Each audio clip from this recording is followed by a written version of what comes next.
ভাই এই যে যে মানে আপনি দুইটা পাখি দেখতেছেন, এটা এক ভাইয়া নেবে। এটা হচ্ছে প্রাপ্তবয়স্ক পাখি, মোরগ মুরগি কনফার্ম।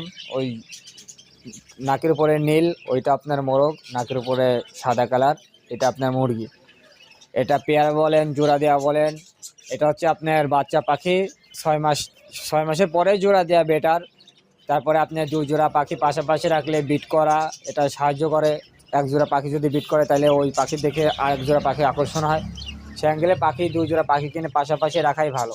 এটা হচ্ছে মনে করেন যে পাশাপাশি পাখি রাখলে বিট করা, বাচ্চা দেওয়া এটা অনেক দ্রুত পাওয়া যায়। এটা হচ্ছে গিয়ে জোড়া দেওয়ার নিয়মই হচ্ছে 6 মাসের পরে দেয়। অনেকেই আছে 6 মাসের আগে দেয়, সেই সময় দেখা যাচ্ছে বাচ্চা ডিম পারে, বাচ্চা দেয়, কিন্তু দেখা যাচ্ছে পা পড়ে যায় পাখি, অনেক সময় অনেক সমস্যা হয়, পাখি মারা যায়। এই কারণে আমি বলবো যে কেউ যদি 8 মাস বা 10 মাসের পাখির জোড়া দেয় সে অ্যাঙ্গেলে অনেক ভালো হয়। এটাই। পাখির আপনার 2টা ইংরেজি শব্দ আছে যেটা আমরা সচরাচর সবসময় ব্যবহার করি কিন্তু আমরা জানি না।